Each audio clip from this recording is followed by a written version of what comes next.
बृहस्पति जी बोले, हे ब्राह्मण, आप अत्यंत बुद्धिमान, सर्वशास्त्र और चारों वेदों को जानने वाले में श्रेष्ठ हो। हे प्रभु, कृपा कर मेरा वचन सुनो और अश्विन मास में शुक्ल पक्ष में नवरात्रि का व्रत और उत्सव को क्यों किया जाता है। जय श्री कृष्णा, राधे राधे। आज हम नवरात्रि में नित्य प्रति सुने जाने वाली एक बहुत ही दुर्लभ कथा को श्रवण करने वाले हैं। इस कथा को श्रवण करने से हमारे जीवन में माँ भगवती की विशेष कृपा प्राप्त होती है। आइए उस कथा को प्रिय भक्तगणों बहुत ही प्रसन्नचित भाव से श्रवण करते हैं। इस व्रत का क्या फल है, किस प्रकार करना उचित है और पहले इस व्रत को किसने किया था, सो हमें विस्तार से बृहस्पति जी का ऐसा प्रश्न सुनकर ब्रह्मा जी कहने लगे, हे बृहस्पति, प्राणियों के हित करने वाले की इच्छा से तुमने बहुत ही उत्तम प्रश्न किया है। जो मनुष्य मनोरथ पूर्ण करने वाली दुर्गा, महादेवी, सूर्य और नारायण का ध्यान करते हैं, वे मनुष्य धन्य हैं। यह नवरात्रि व्रत संपूर्ण कामनाओं को पूर्ण करने वाला है। इसके करने से पुत्र चाहने वाले को पुत्र, धन चाहने वाले को धन, विद्या चाहने वाले को विद्या और सुख चाहने वाले को सुख, और रोगी मनुष्य को रोग जरूर दूर होते हैं, और कारागार में हुआ मनुष्य बंधन से छूट जाता है। मनुष्य की तमाम आपत्तियां दूर हो जाती हैं, जिसके घर में संपूर्ण संपत्तियां आकर उपस्थित हो जाती हैं। उसी कथा को हम आज बड़े ही प्रसन्नचित भाव से नवरात्रि के प्रथम दिन में श्रवण करने वाले। ब्रह्मा जी का वचन सुनकर बृहस्पति जी बोले, हे ब्राह्मण, मनुष्यों का कल्याण करने वाले इस व्रत के इतिहास को मेरे लिए कहो। मैं सावधान होकर सुन रहा हूँ। आपकी शरण में आए हुए मुझ पर कृपा करो। ब्रह्मा जी बोले, पीठत नाम के मनोहर नगर में एक अनाथ नाम का ब्राह्मण था। वह भगवती दुर्गा का भक्त थे। संपूर्ण सद्गुणों से युक्त मानो ब्रह्मा की सबसे पहली रचना हो। ऐसी यथार्थ नाम वाली सुमति नाम की एक अत्यंत सुंदर पुत्री उत्पन्न हुई। वह कन्या सुमति अपने घर के बालकपन में अपनी सहेलियों के साथ क्रीड़ा करती हुई इस प्रकार बढ़ने लगी जैसे शुक्ल पक्ष में चंद्रमा की कला बढ़ती है। उसका पिता प्रतिदिन माँ दुर्गा की पूजा पाठ और हवन करता। उस समय वह भी नियम से वहां उपस्थित होती। एक दिन वह सुमति अपनी सखियों के साथ खेलने गई थी और भगवती के पूजन में उपस्थित नहीं हुई।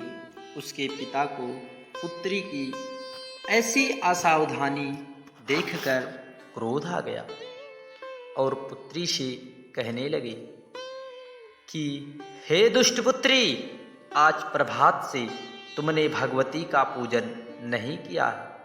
इस कारण मैं किसी कुष्ठी और दरिद्री मनुष्य के साथ तेरा विवाह करूंगा। इस प्रकार कुपित पिता के वचन सुनकर सुमति को बड़ा दुख हुआ और पिता से कहने लगी, हे पिताजी, मैं आपकी कन्या हूँ। मैं आपकी सब तरह से अधीन हूँ। जैसी आपकी इच्छा हो वैसा ही करो। राजा कुष्ठी अथवा और किसी के साथ जैसी तुम्हारी इच्छा हो मेरा विवाह कर सकते हो, पर होगा वही जो मेरे भाग्य में लिखा होगा। मेरा तो इस पर पूर्ण विश्वास है। मनुष्य जाने कितने मनोरथ का चिंतन करता है, पर होता वही है जो भाग्य में विधाता ब्रह्मा जी ने लिखा है। जो जैसा करता है उसको फल भी उस कर्म के अनुसार मिलता है, क्योंकि कर्म करना मनुष्य के अधीन में है, पर फल देना दैव के अधीन। जैसे अग्नि में परे तृणाति अग्नि को अधिक प्रदीप कर देते हैं, उसी तरह अपनी कन्या के ऐसे निर्भयता से कहे हुए वचन सुनकर ब्राह्मण को और अत्यधिक क्रोध आ गया। तब उसने अपनी कन्या का विवाह एक कुष्ठी के साथ कर दिया और अत्यंत क्रुद्ध होकर पुत्री से कहने लगा, जाओ जाओ, जल्दी जाओ, अपने कर्म का फल भोगो। देखें, केवल भाग्य भरोसे पर रहकर तुम क्या करती हो। इस प्रकार पिता के कहे हुए कटु वचन को सुनकर सुमति मन में विचार करने लगी कि अहो, मेरा बड़ा दुर्भाग्य है जिससे मुझे ऐसा पति मिला। इस तरह अपने दुख का विचार करती हुई वह सुमति अपने पति के साथ वन में चली गई और भयावने कुशयुक्त उस स्थान पर उन्होंने वह रात बड़े कष्ट से व्यतीत की। उस गरीब बालिका की ऐसी दशा देखकर भगवती पूर्व पुण्य के प्रभाव से प्रकट होकर सुमति से कहने लगी, हे दीन ब्राह्मणी, मैं तुम पर प्रसन्न हूँ। तुम जो चाहो वह वरदान मांग सकती। प्रसन्न होने पर मनवांछित फल को देने वाली इस प्रकार माँ भगवती जगत जननी पराम्बा जगदम्बा दुर्गा के वचन सुनकर ब्राह्मणी कहने लगी कि आप कौन हो, जो मुझ पर इस प्रकार प्रसन्न हुई, वह सब मेरे लिए कहो और अपनी कृपा दृष्टि से मुझ दीन दासी को कृतार्थ करो। ऐसा ब्राह्मणी का वचन सुनकर देवी कहने लगी, मैं आदि शक्ति हूँ, मैं ही ब्रह्म विद्या और मैं ही सरस्वती हूँ। मैं प्रसन्न होने पर प्राणियों का दुख दूर कर उनको सुख प्रदान करती हूँ। हे ब्राह्मणी, मैं तुझ पर तेरे पूर्व जन्म के पुण्य के प्रभाव से प्रसन्न हूँ। तुम्हारे पूर्व जन्म का वृत्तांत सुनाती हूँ। तुम पूर्व जन्म में निषाद भील की स्त्री थी और अति पतिव्रता थी। एक दिन तेरे पति निषाद ने चोरी की। चोरी करने के कारण तुम दोनों को सिपाहियों ने पकड़ लिया और ले जाकर जेल खाने में कैद कर दिया। उन लोगों ने तेरे और तेरे पति को भोजन भी नहीं दिया। इस प्रकार नवरात्रे के दिनों में तुमने ना कुछ खाया और ना जल ही पिया, इसलिए 9 दिन तक नवरात्र का व्रत हो गया। हे ब्राह्मणी, उन दिनों में जो व्रत हुआ, उस व्रत के प्रभाव से प्रसन्न होकर तुम्हें मनवांछित वस्तु दे रही हूं। तुम्हारी जो इच्छा हो वह वरदान मांग लो।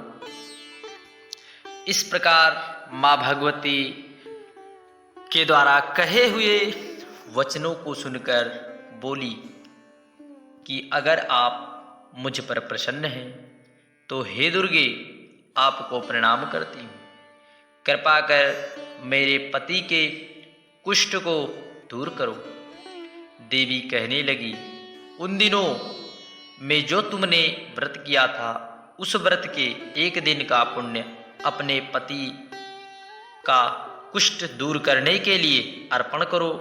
मेरे प्रभाव से तेरा पति कुष्ठ से रहित हो और सोने के समान शरीर वाला हो जाएगा।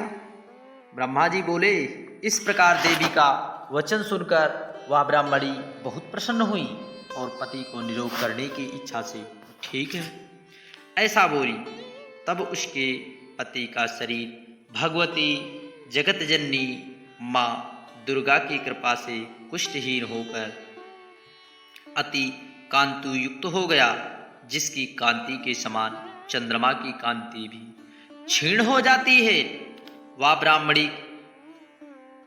पति की मनोहर देह को देखकर देवी को अति पराक्रम वाली समझकर स्तुति करने लगती है कि हे दुर्गे, आप दुर्गत को दूर करने वाली, तीनों जगत की संताप हरने वाली, समस्त दुखों को दूर करने वाली, रोगी मनुष्य को निरोग करने वाली, प्रसन्न होने पर मनवांछित वस्तु को प्रदान करने वाली, दुष्ट मनुष्य का नाश करने वाली, तुम ही सारे जगत की माता और पिता हो। हे अम्बे, मुझ अपराध रहित अबला की मेरे पिता ने कुष्ठी के साथ विवाह कर मुझे घर से निकाल दिया है।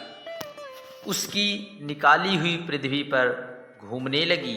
आपने ही मेरा इस आपत्ति रूपी समुद्र से उद्धार किया है। हे देवी, आपको प्रणाम करती हूँ, मुझ दीन की रक्षा कीजिए। ब्रह्मा जी बोले, हे बृहस्पति, इस प्रकार उस सुमति ने मन से देवी की बहुत स्तुति की। हुई स्तुति सुनकर देवी को बड़ा संतोष हुआ और ब्राह्मणी से कहने लगी कि हे ब्राह्मणी, उदालय नाम का अति बुद्धिमान, धनवान, कीर्तिवान और जितेंद्रिय पुत्र शीघ्र होगा।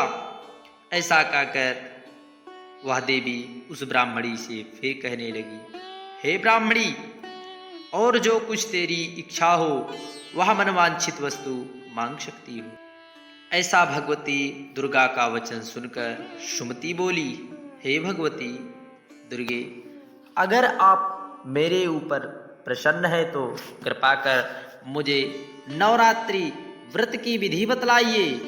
हे दयावंती, जिस विधि से नवरात्रि व्रत करने से आप प्रसन्न हुई है, उस विधि को, उसके फल को मेरे लिए विस्तार से वर्णन कीजिए। ब्राह्मणी के इस प्रकार के वचन सुनकर माँ भगवती कहने लगी, हे ब्राह्मणी, मैं तुम्हारे लिए संपूर्ण पापों को दूर करने वाली नवरात्रि व्रत की विधि को बतलाती हूँ, जिसको सुनने से तमाम पापों से छूटकर मोक्ष की प्राप्ति होती है। अश्विन मास के शुक्ल पक्ष की प्रतिपदा से लेकर 9 दिन तक विधि पूर्वक व्रत करो। यदि दिन भर का व्रत ना रख सको तो एक समय भोजन करें।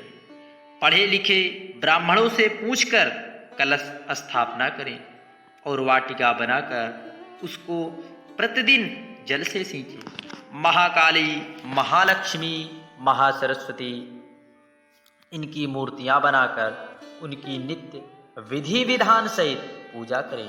पुष्पों से विधि पूर्वक अर्घ्य दें। बिजौरा के फूल से अर्घ्य देने से रूप की प्राप्ति होती है। जायफल से कीर्ति, दाख से कार्य की सिद्धि, आंवले से सुख, केले से भूषण की प्राप्ति होती है। इस प्रकार फलों से अर्घ्य दें। यथाविधि हवन करें। खांड, घी, गेहूं, शहद, जौ, तिल, बिल्व, नारियल और कदम, इनसे हवन करें। गेहूं होम करके से लक्ष्मी की प्राप्ति होती है। खीर व चंपा के पुष्प से धन और पत्तों से तेज और सुख की प्राप्ति होती है। आंवले से कीर्ति, केले से पुत्र की प्राप्ति होती है। कमल से राज सम्मान और दुखों से, दाखों से सुख संपत्ति की प्राप्ति होती है। खंड, घी, नारियल, जौ, तिल, इनसे तथा फलों से होम करने से मनवांछित वस्तु की प्राप्ति होती है। व्रत करने वाले मनुष्य इस विधान से होम कर आचार्य को अत्यंत नम्रता से प्रणाम करे और व्रत की सिद्धि के लिए उनसे दक्षिणा दे। इस महाव्रत को पहले बताई हुई विधि के अनुसार जो कोई करता है उसके सब मनोरथ सिद्ध हो जाते हैं। इसमें तनिक भी संदेह संशय नहीं है। इन 9 दिनों में कुछ भी दान आदि किया जाता है उसका करोड़ों गुना मिलता है। इस नवरात्रि के व्रत करने से ही अश्वमेध यज्ञ का फल मिलता है। हे ब्राह्मणी, इस संपूर्ण कामनाओं को पूर्ण करने वाले उत्तम व्रत को तीर्थ, मंदिर अथवा घर में ही विधि के अनुसार करें। ब्रह्मा जी बोले, हे बृहस्पति, इस प्रकार ब्राह्मणी को व्रत की विधि और फल बताकर देवी अंतर्ध्यान हो गई। सो मनुष्य या स्त्री इस व्रत को भक्ति पूर्वक करता है, वह इस लोक में सुख पाकर अंत में दुर्लभ मोक्ष को प्राप्त करता है। हे बृहस्पति, यह दुर्लभ व्रत का महत्व मैंने तुम्हारे लिए बतलाया। बृहस्पति जी कहने लगे, हे ब्राह्मण, आपने मुझ पर कृपा की जो अमृत के समान इस नवरात्रि व्रत का महत्व सुनाया। हे प्रभु, आपके बिना और कौन इस महत्व को सुना सकता है। ऐसे बृहस्पति जी के वचन सुनकर ब्रह्मा जी बोले, हे बृहस्पति, तुमने सब प्राणियों का हित करने वाले इस अलौकिक व्रत को पूछा और इसलिए तुम धन्य हो। यह भगवती शक्ति संपूर्ण लोकों का पालन करने वाली है। इस महादेवी के प्रभाव को कौन जान सकता है। जय श्री कृष्णा। राधे राधे।